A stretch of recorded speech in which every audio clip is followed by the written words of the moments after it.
Okay, good afternoon. Greetings from Florence, Italy. We will discuss today in this webinar about the botiss biomaterials and BLX implants. I decided to call a smart combination. We will discover why.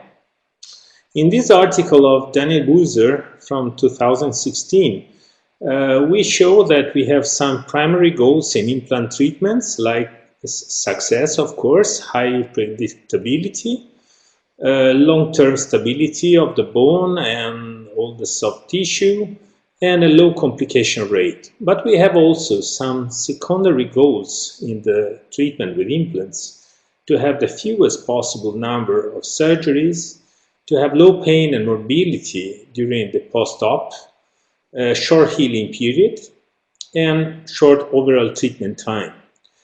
And many new devices that are introducing are basically centered on these points.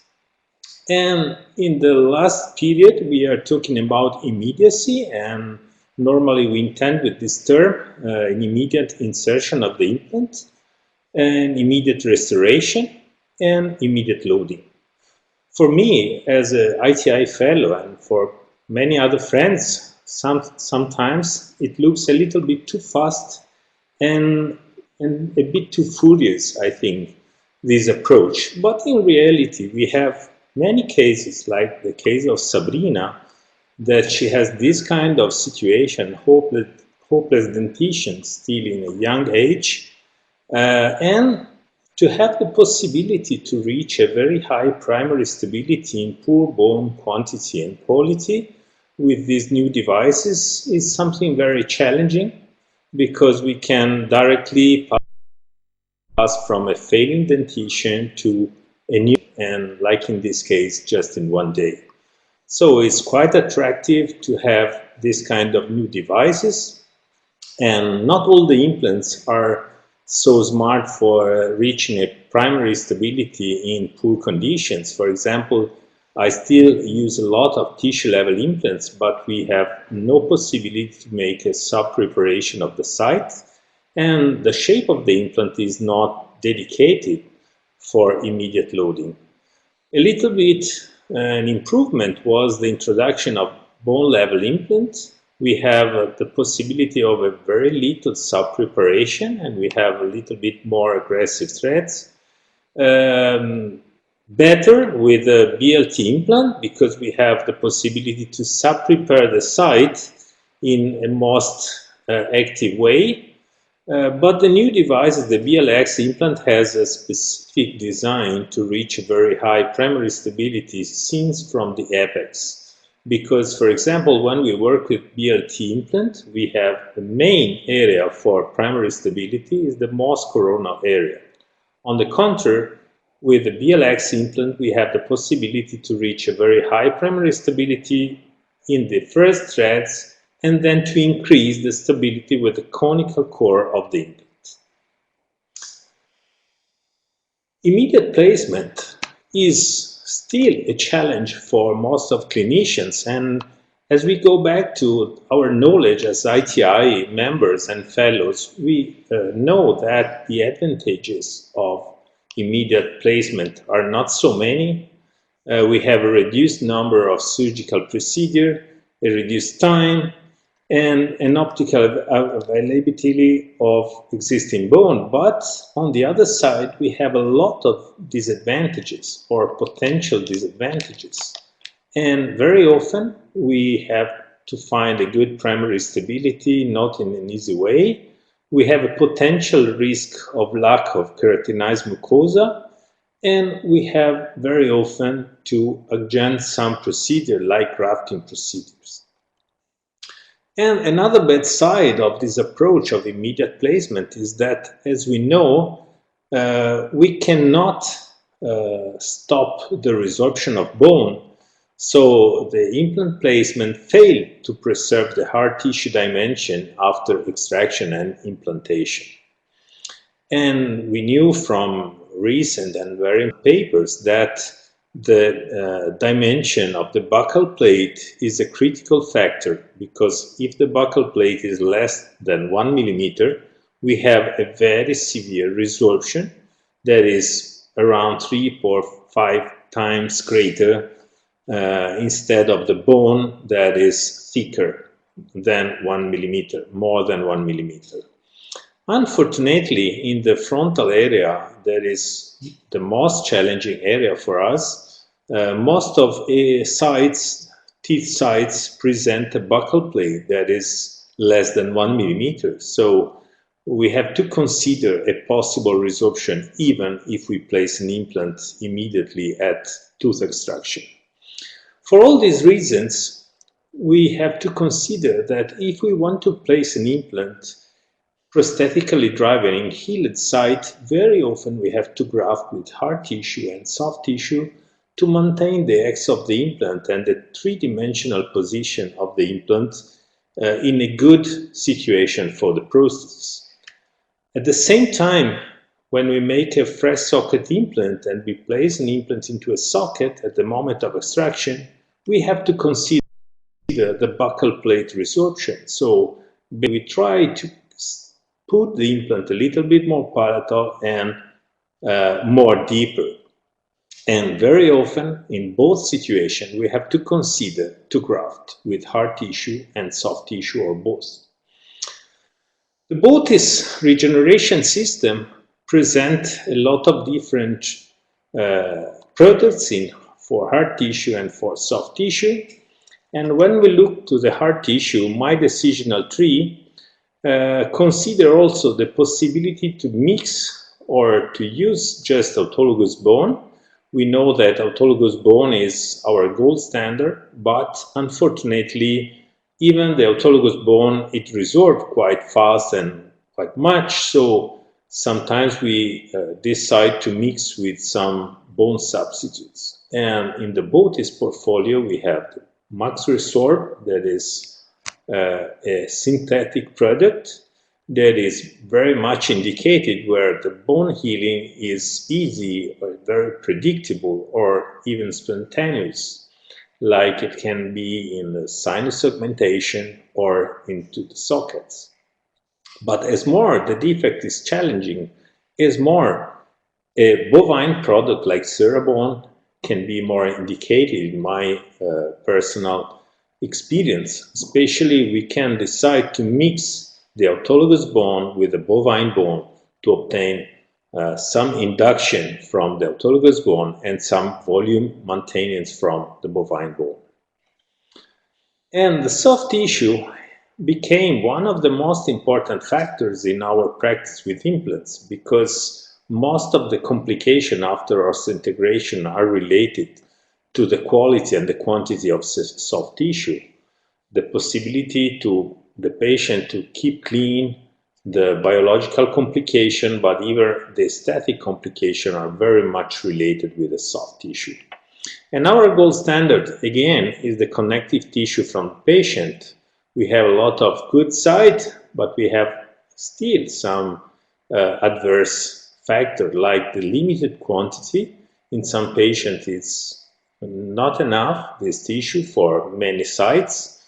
It's quite invasive technique, and we have in some class of patients some risk with bleeding, especially patients who use many medicaments or they are more old or they refuse a secondary surgery. The alternative we have in the portfolio of botiss is to use a porcine dermis matrix. This material has some good factors like the biocompatibility, the volume maintenance, decrease the morbidity, and we have big quantity, of course. The only limits of these products in my hands are the less induction to produce less keratinized tissue, and we can also to consider the cost, but this is not the main factor in most of cases.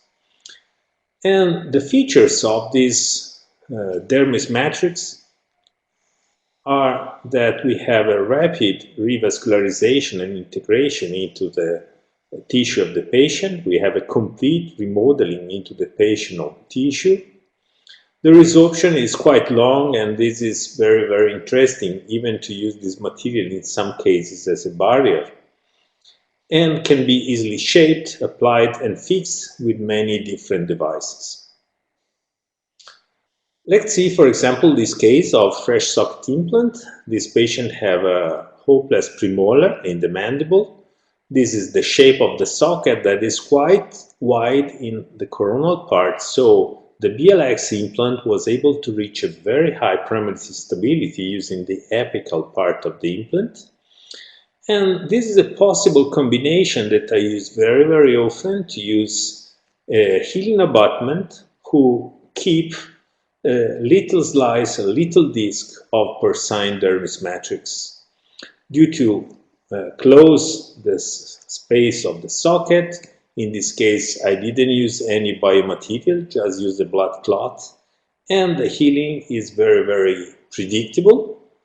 Like you can see, after the integration of the implant, we have a very good quality of the soft tissue, very good stability, and it's very easy to finalize and to deliver a zirconia crown on this situation. Another case you see in this video, we have a failure of an endodontic failure in this premolar. In some cases, I prefer not to elevate the flap if I have a good control from inside, if I have a good examination with X-rays.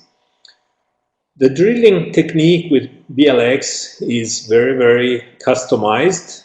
We have some indication from the company, but basically we have many differences depending on the quality of the hard tissue. We insert the implant in place, trying to maintain the correct axis, and after placement we see with the microscope that we have some empty spaces. These defects, especially the palatal one, is a little too big in my opinion to leave like this. We can have a risk of a growth of soft tissue from this side.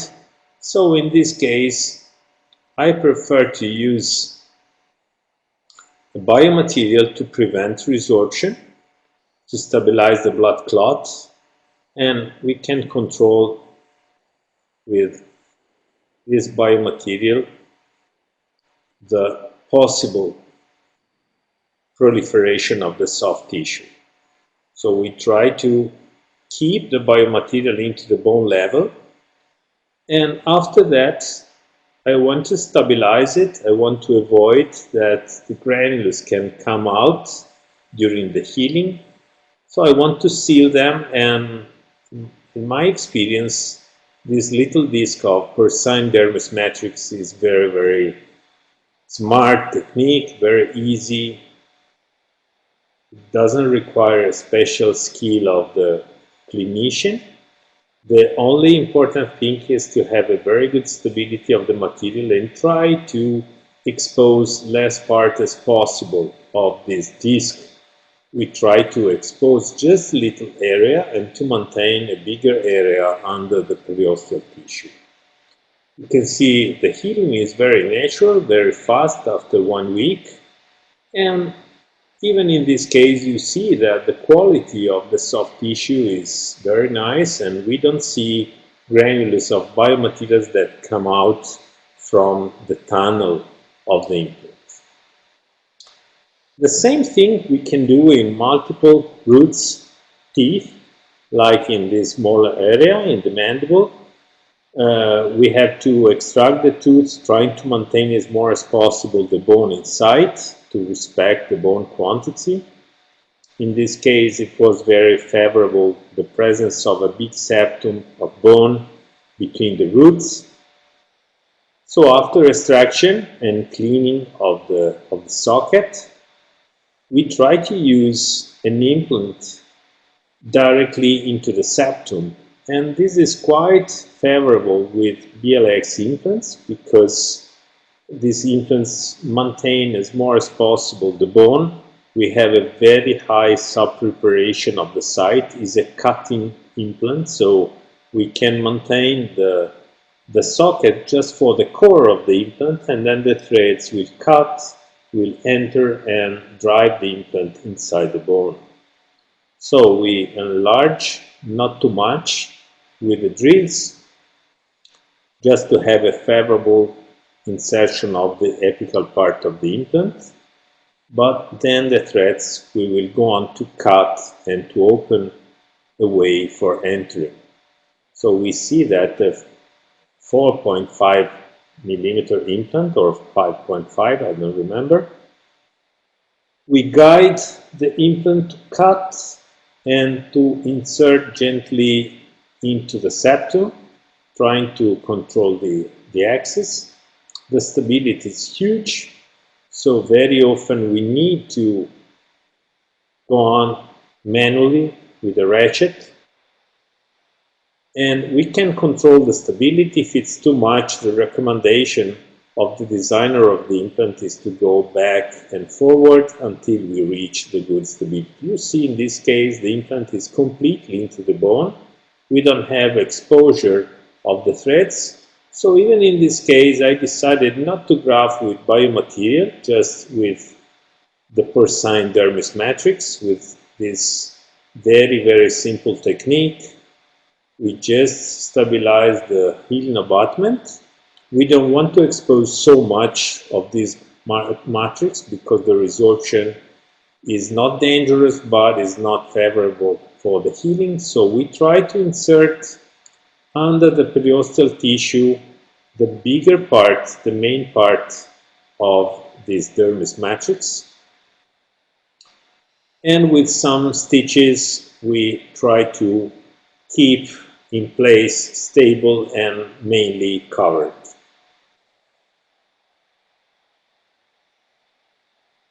We can complete the suture, trying to expose just a little part of the dermis matrix, but closing, sealing the sockets. Now you see the post-op, and you see after the crown delivery how the growth of the bone was natural and was correct up to the limit of the implant. Another case of a patient who has this failure of this implant. I don't agree with the project that was made some years ago, and we have this failure of this implant with a cantilever. My planning in this case was to extract this implant and regenerate into this area of the implant failure to make a lateral sinus elevation and 2 implants with a 3-unit bridge that is more natural and more useful for the function. So this patient received the extraction of the implant and then a GBR technique combined with sinus elevation. You see, in this case, I used the porcine dermis matrix, the mucoderm, because I wanted to have a barrier effect, but I was not so sure about the possibility to close in a very safe way. This was at the moment of extraction of the implant, so you see I have a little exposure of the mucoderm, but I'm not stressed for that because I know that this material with this little percentage of exposure is not dangerous at all. This was the healing. I used a temporary, an immediate restoration on the first implant because I had a very high primary stability with BLX, and the finalization with a 3-unit zirconia screw retained bridge. You can see how we started and how we finish in a very predictable way. Something more challenging is the idea to use directly a temporary crown on an implant at the moment of implant insertion, what we call immediate restoration. And the main indication is in immediate placement to replace one teeth immediately with another tooth. This is very challenging but very nice, and patients appreciate a lot.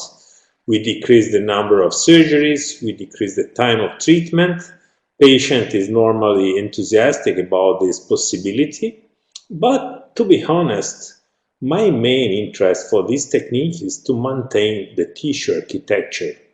I don't want to modify the shape of the soft tissue, and to place a temporary sometimes give me the possibility in anterior region to maintain the shape of the soft tissue.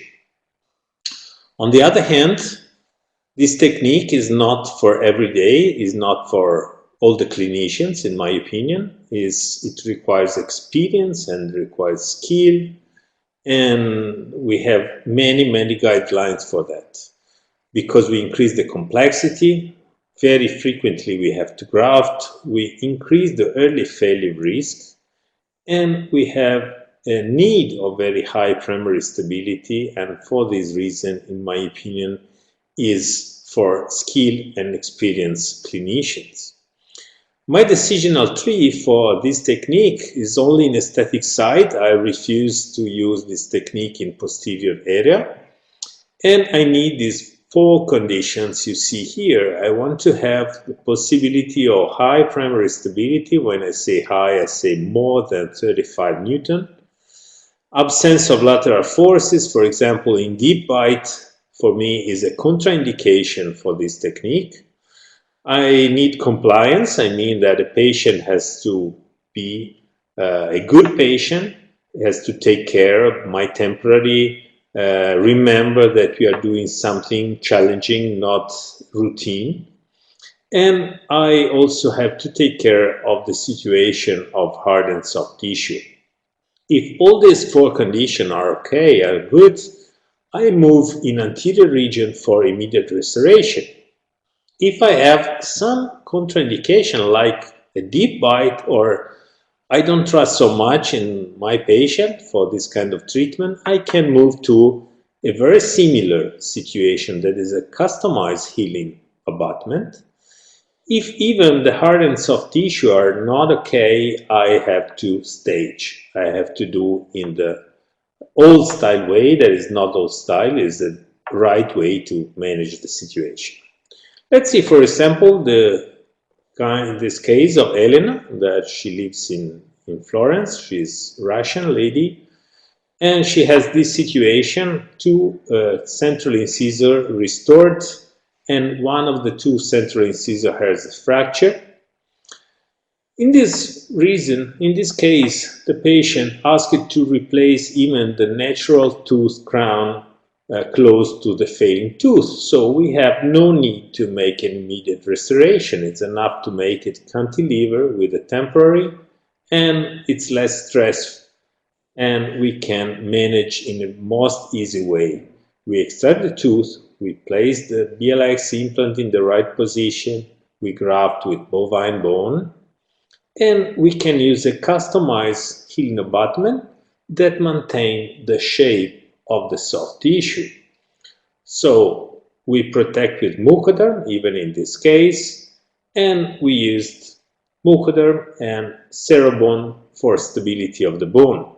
You see, this is the post-surgery of the patient, but what is more nice is to see that after 1 week we have a very good situation, and you can see from this slide, I hope you can see, that there is a little difference in color. The healing abutment is a little more dark, and the cantilever is a little more clear. So I don't risk the osseointegration, but I maintain the stability of the soft tissue. This is after 8 weeks when we go back with a new temporary on the implant. But in more favorable cases, like in this case of this lady from Italy, we have a failing lateral incisor. We have some good condition that allowed me to try with this immediate restoration. I normally never promise an immediate restoration treatment. I tell the patient that we are doing something out from the protocols.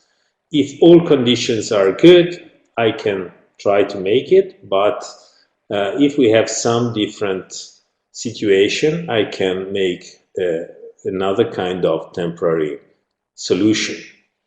In this case, the case was favorable, so I inserted a 3.75 BLX implant.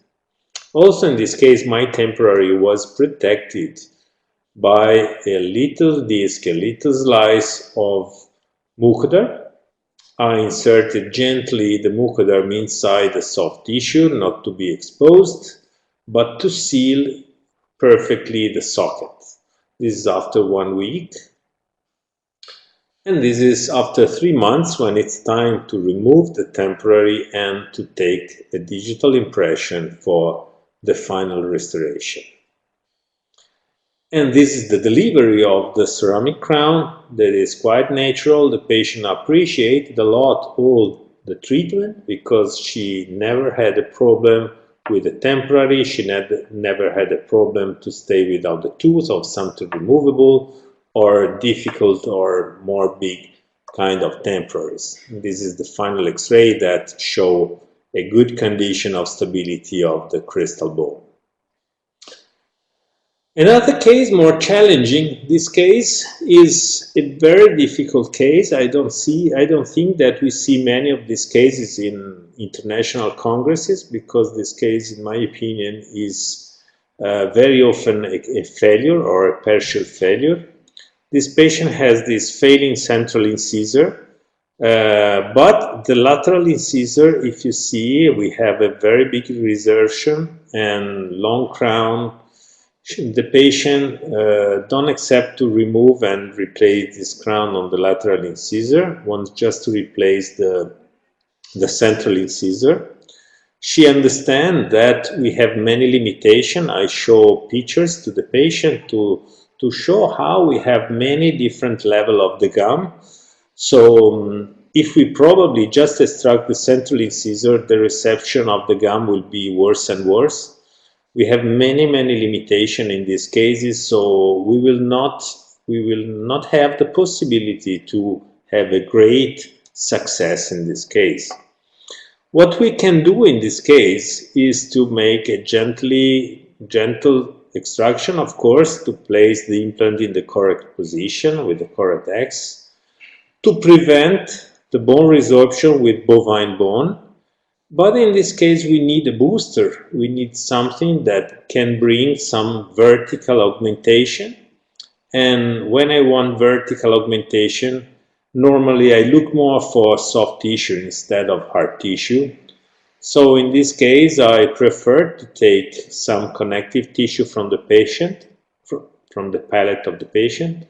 The patient was not very happy about my choice because she was more interested in the porcine matrix, but I pushed her to accept this second surgery because I wanted to have a different proliferation of the tissue. So we started with this situation. This is the healing, and this is what happens after 1 month and after 2 months. We have still the immediate restoration inside, so I removed after 3 months. This is the situation. You can see some proliferation in the soft tissue, and of course this is how we started and this is how we finish. Is not what we can call a Sunday case, the best case of our slides, of course, but it's just to show that biomaterials can help, but the connective tissue is still a good possibility for proliferation, for especially when you need verticality in the defects. Let's see another case of immediate restoration. This patient is very demanding. Like most of Italians, we are, I think, Italian clinician, we try to do our best because we have very demanding patients. They are never happy about our job. I'm joking now, but it's more or less true. And this patient has this failing tooth central incisor. This is the situation. You can see in the CT scan, big lesions in the central incisor, very short roots. So my planning was to place 2 implants into the lateral incisor and to make an immediate restoration. I use this kind of very simple prosthetic guide that is in the same tool. I have the guide and I have the temporary that I have to use at the end. So it helps a lot because I can see the situation after the extraction. I can see that my planning is quite good, and I can use this plastic transparent guide for controlling my axis. So I insert the BLX implant into the lateral incisor site, and now my goal is to prevent the resorption in the central incisor area and to increase the volume in the lateral incisor buccal plate. So first of all, before grafting, I prefer to stabilize my temporary due to use resin before using biomaterials.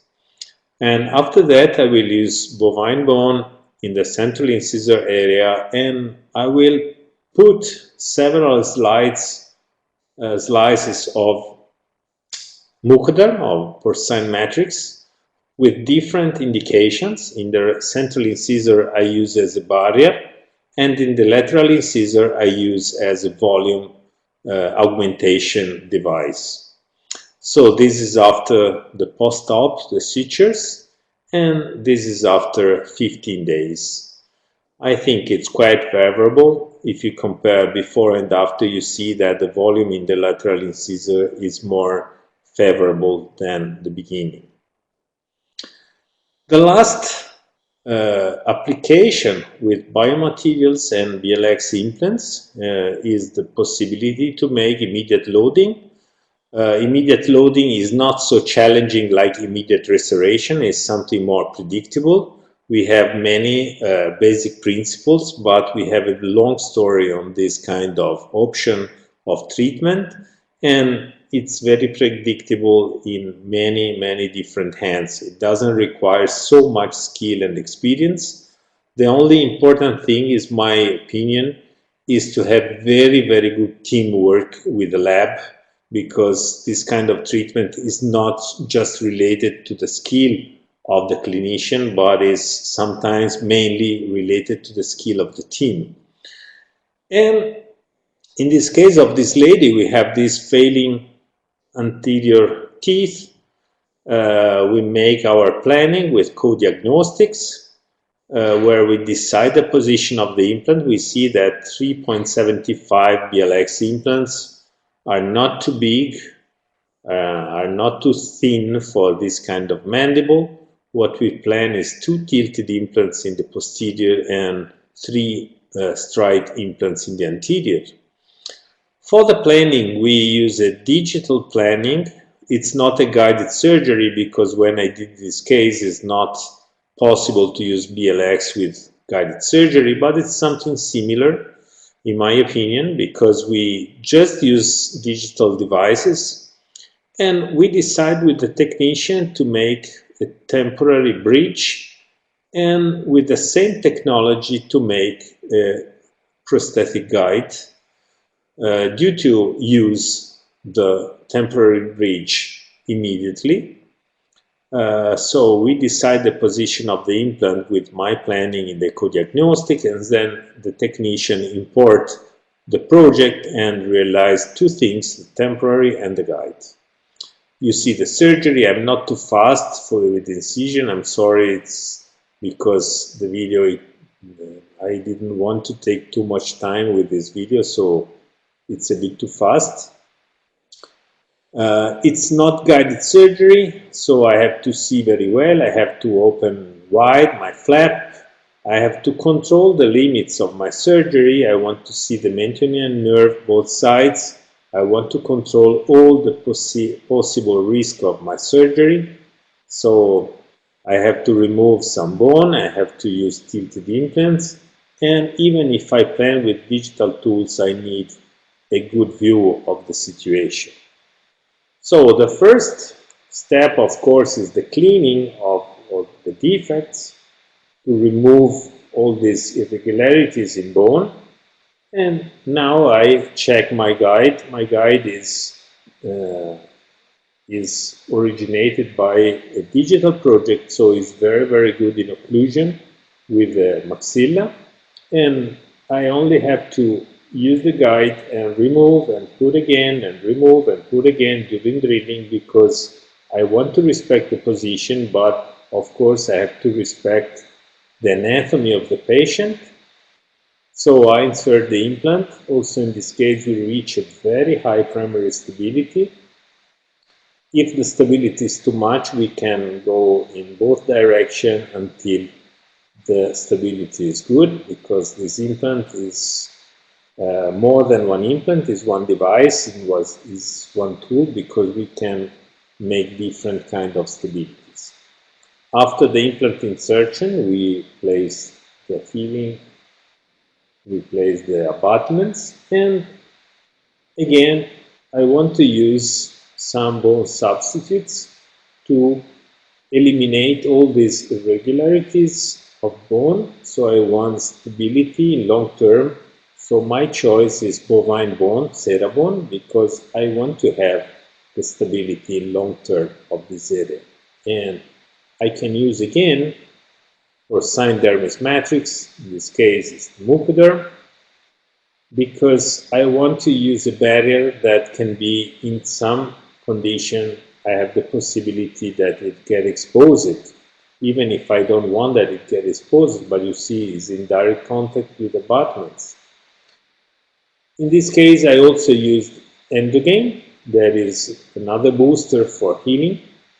And as always in these cases, I use the guide as an impression tray, and after a few hours, I deliver my temporary that is directly passivate into the mouth of the patient. So I can be sure that is completely passive. It takes 2 hours to deliver this temporary. There's some work, but it's always very, very passive. This is after 3 months when I remove the temporary bridge. The situation is, the soft tissue is quite good, and the laboratory now can deliver to our office the final framework of titanium with composites. And this is the moment of the delivery when we pass from the technician to the mouth of the patient. We have to maintain spaces for cleaning, and normally we unscrew these prostheses at least 1 time per year for professional cleaning. So we are at the end of our webinar. I think we can summarize with 4 different sentences. What I think is that BLX is a new important freeze for our bow. Is not the unique implant I use. On the contrary, I use this implant only in some conditions, because I still use a lot of tissue level implants. I use BLT implants, but in some conditions when I want to be sure to get a very high primary stability, especially in poor bone quantity and quality, and especially when I have to use the apex of the implant for the main stability, BLX can be a new possibility for me. As more you move to immediacy, there is a difficult area of our job. We have to graft with hard and soft tissue. It's very, very often a need, because we have bone defects. We place the implants not to close completely the socket, because we know that we have some resorption, especially in aesthetic region. So we want to leave a gap in the buccal area to graft with stable biomaterial like bovine or a combination of bovine and autologous bone. And botiss offer a wide portfolio of biomaterials, as you have seen in the slides. As I graft into a sinus or as I graft into a socket, very often I also like to use synthetic biomaterial like the Max Resorb, because I consider that as I can have new natural bone, is a good option for me. But in some other cases, I just need a shield. I just need volume maintenance. I just want an aesthetic device that maintain the volume, that maintain a lot of stone under the soft tissue. And in this case, bovine biomaterials are more predictable for this kind of use. And the same for the soft tissue. The use of porcine dermis matrix for me became a daily choice for many different indications. You didn't see in these slides the use of Jason membrane, but Jason membrane is another device that I use daily.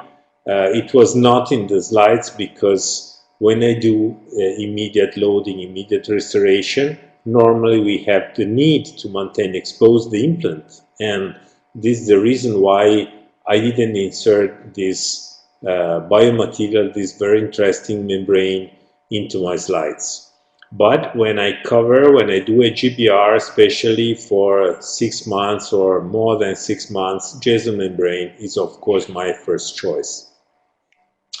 So the last take-home message for me is it's very important for clinicians not to just follow one technique or to use just one biomaterial, but to know the properties and select the correct indication for each biomaterial, because it's very difficult with just one bone substitute to cover all the indication. And again, bone is important, but soft tissue became in some cases more important. We have so many different implants that we can use not so much bone. We have short implants, we have thin implants with very good alloys. So the challenge in my daily practice is to maintain the situation of the aesthetic and the soft tissue and the stability in long term for sure. So thank you so much. I want to thank botiss. I want to thank all the organization. And these are some pictures of my daily practice, many courses around the world. And I hope there are some questions so I can answer to you. Thank you so much.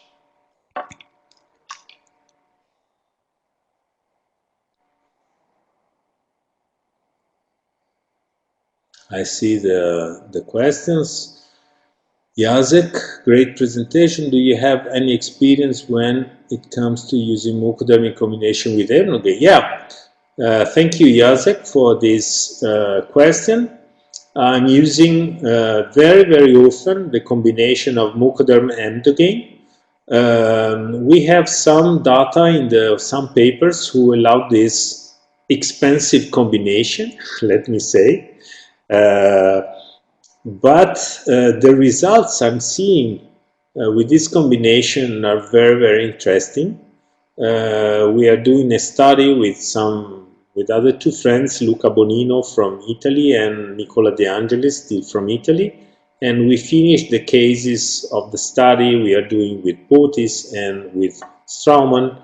After 1 year, we have all the results. It's not yet published, but it will be soon. And it will be very interesting in my opinion. Okay, we see the other question, Roberto Yamashita Oliveras. How do you decide when to leave only blood clot and when to fill the curve? Yeah, good. We have some data who show that if we have less than 1 millimeter between the implant and the socket, we can just trust in the blood clot. I think this is a good guideline. So if you have a very little space and you have a deep implant, I think it's quite predictable just to leave the blood clot. In my opinion, we can add the mucoderm on top to have the sealing of the blood clot, because we knew from mucogingival surgery, from regeneration in periodontology, that the stability of the blood clot is the key factor for regeneration. So if you have a roof for your regeneration, you can be sure that is more predictable. To use biomaterials is a possibility. Normally, I prefer resorbable biomaterial. The only indication for me to use a bovine biomaterials is in the buccal area of anterior teeth, because in this case, my main goal is the maintenance of volume. When I'm using in socket in other regions, sometimes I prefer autologous bone, or I prefer a combination of autologous and bovine, or autologous and artificial biomaterial. So the biomaterial can help as more the defect is big, as more the geometry of the defect is not so predictable.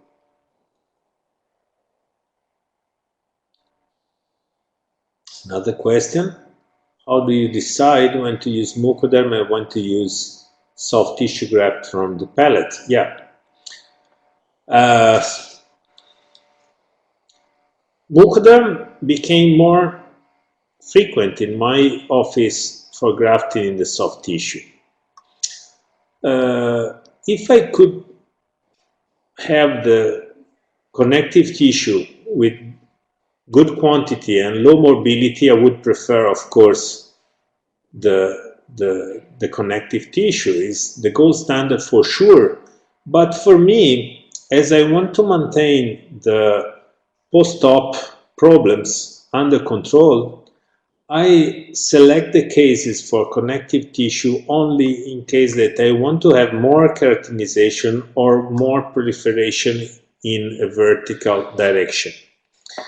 If I just need volume, that is very, very frequent in my practice. If I have a couple of millimeters of keratinized tissue inside, I don't need to graft with connective tissue, because of course it would be better, but it's more invasive, and not all patients agree with this second surgery. And I don't know in the other countries, but in Italy our population is a very old population. They have a lot of medicaments, they have several problems, so we try to maintain as less as possible the problems of the post-op.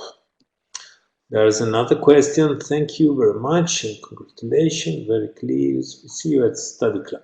Yeah, good. Thanks. And anyway, yeah, going back to the connective tissue, as I show in that case of this Brazilian lady, if I need vertical augmentation, I need soft tissue from the palate of the patient, even better from the tuberosity of the patient. If I just need volume, I think nowadays my first choice is mucoderm. I can use mucoderm without problems of infection.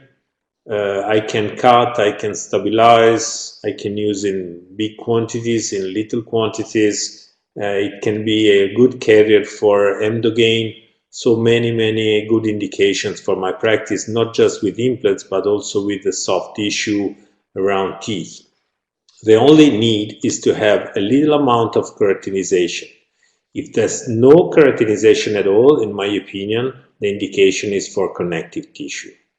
The same if you need verticality, you need connective tissue. The same with biomaterials with bone. If you need vertical augmentation, normally we need some induction, so we need autologous bone. We can use alone autologous bone or mix with bovine bone, but not just biomaterials. As more the defects are challenging, as more we need some induction. And induction we cannot buy yet. We normally take from the patient. Okay, another question. Do you suggest beginners to use BLX implants? Yes. In reality, BLX implants is a big thing, because we have some very when we talk about 3.5 millimeter diameter BLX or 3.75, it performs very similar to a bone level implant. So as more you increase the diameter, as more the sole of this implant become very advanced. So as you use the little diameters, especially with rock solid, you have a fantastic implant that is possible to use in all the indications. So for example, 3.75 implant you can use practically in all the sites, and so it becomes very easy for everybody. As more you move to wide diameters, I think is a little bit not so easy to control the implant, so probably a most experienced clinician can be facilitated to use. Another question of Kamachi Kezavalu. In one of your cases, the implant was in the level of minimal simulation. Okay. Yeah, the lateral forces. Yeah, the ratio from the crown of the implant and the implant, the implant crown ratio, it's something that is very much discussed in many papers, but if we don't consider short implants where the problem can be probably more risky, in the normal implants, normal is not considered anymore a very high risk factor. So very often I use 8mm implants with long crowns in the mandible especially, and I think is a very predictable use. So in my opinion, the lateral forces are very dangerous during immediate restoration. So this is the reason I exclude the deep bite and all the situation with unpredictable lateral forces on my implant. But after osseointegration, I think that lateral forces are more dangerous for the prosthesis and for the implant connection than for the osseointegration. We have a good chance with Straumann implants, and especially with this connection of BLX, because we have a very strong connection, very strong junction. So probably these lateral forces are not so dangerous even by a mechanical point of view. But under the point of view of the osseointegration, I think we are quite safe with lateral forces. Anyway, good rules of prosthesis, I think, are good enough for these kind of aspects. I hope I answered correctly to your question.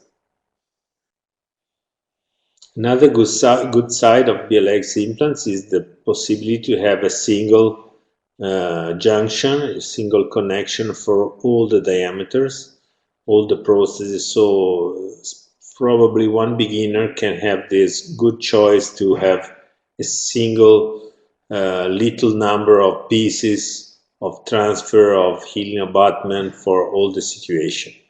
I just suggest a beginner not to take the big diameters at the beginning, just to concentrate the attention on the normal diameter. I think up to 4.5 it's quite similar to other systems. And always to remember that with this implant is a cutting implant, so you have to control the axis.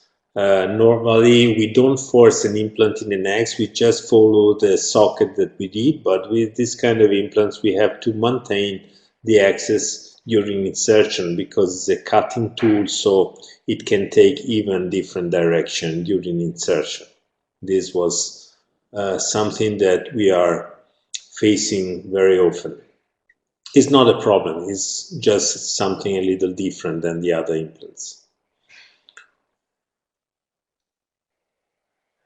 Yeah, another one, thank you for the presentation.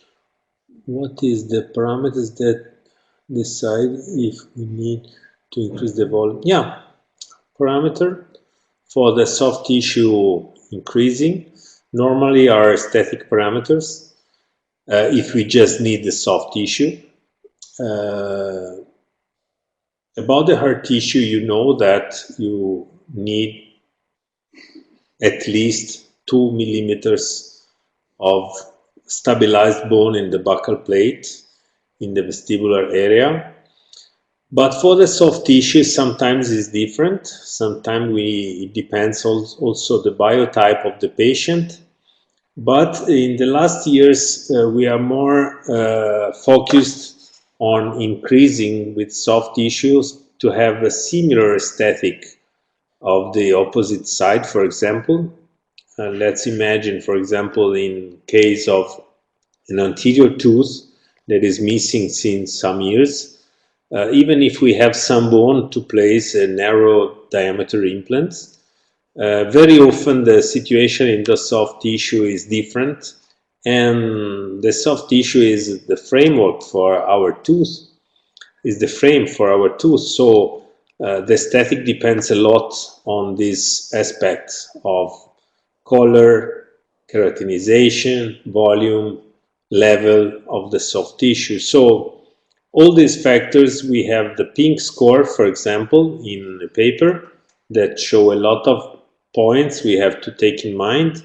But even without classification, when you take a picture of a patient and you discuss with the patient, very often you have to tell the patient is not just missing one tooth, it's missing one system that include the tooth, but include also the shape of the soft tissue, the quality, the keratinization, the color.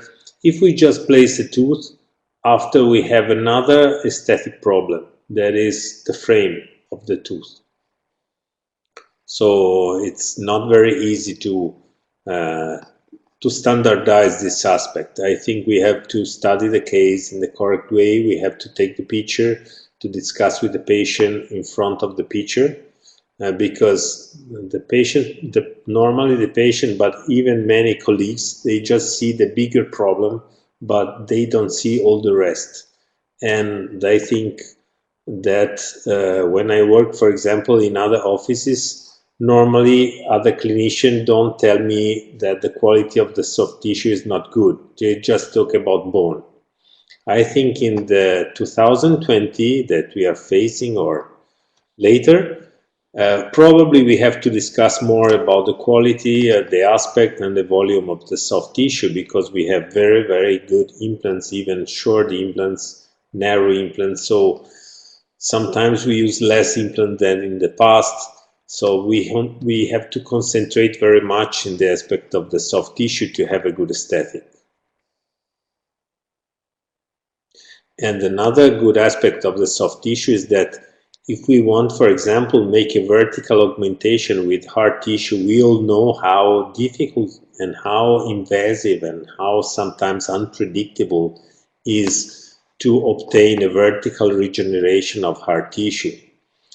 On the contrary, when we use connective tissue from the patient, it's very predictable, a certain volume of vertical augmentation in a very simple way, not so risky, not so invasive. So the soft tissue grafting, it's a big chance in many, many cases. Even, for example, for pontic area, even if we don't place an implant, just to increase the pontic area for a prosthesis or for a Maryland bridge, for example.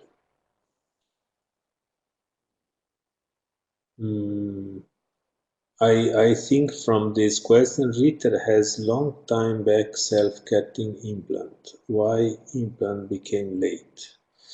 I don't know if I understand this question. Probably Straumann became late for cutting implants.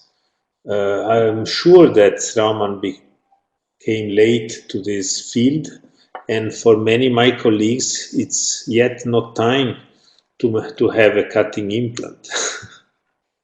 Because especially, you know, in Straumann users, especially ITI fellows as me, we are very conservative in implant dentistry. We don't like to go too much fast because we don't want to make experiments on our patients. So we want to go slowly, and I think Straumann is a favorite company for many of us because doesn't come first in the market with something very, very new and sometimes very with very enthusiastic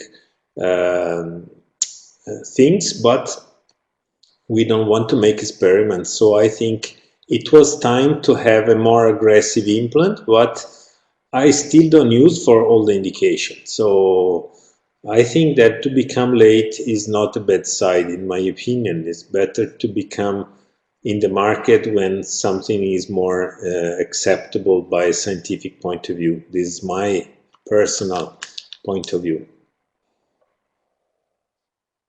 Yeah.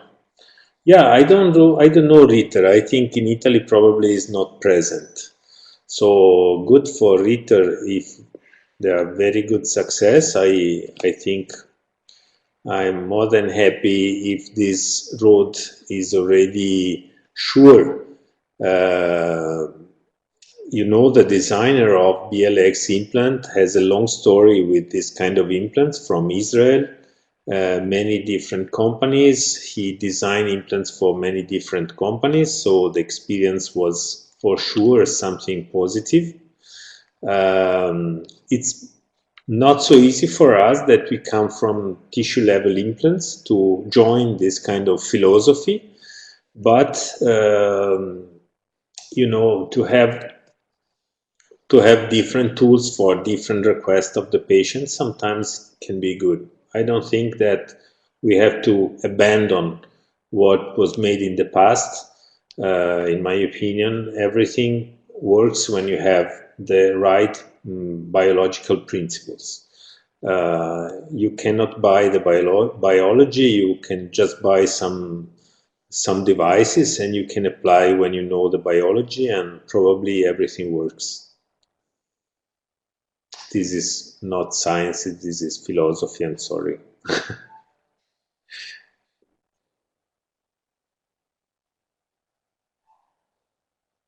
Okay, good. So I will inform myself about Ritter. I'm sorry, I'm ignorant on this point. Of course, the use of biomaterials is not related with the BLX. It's something you can use with every kind of system.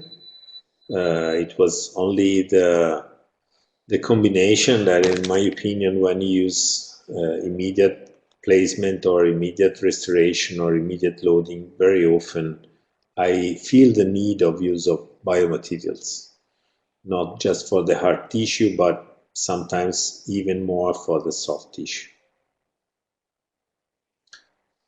Okay, so I think questions are, we are in the Christmas period. Probably we make our questions more about the gift we have to receive. And I thank you all that you were connected. I hope that this webinar will be seen even later. And thank you all and thanks all the organization. And I wish you a very good New Year, very happy New Year, and very good Christmas holidays for everybody. And thank you again to be here with me.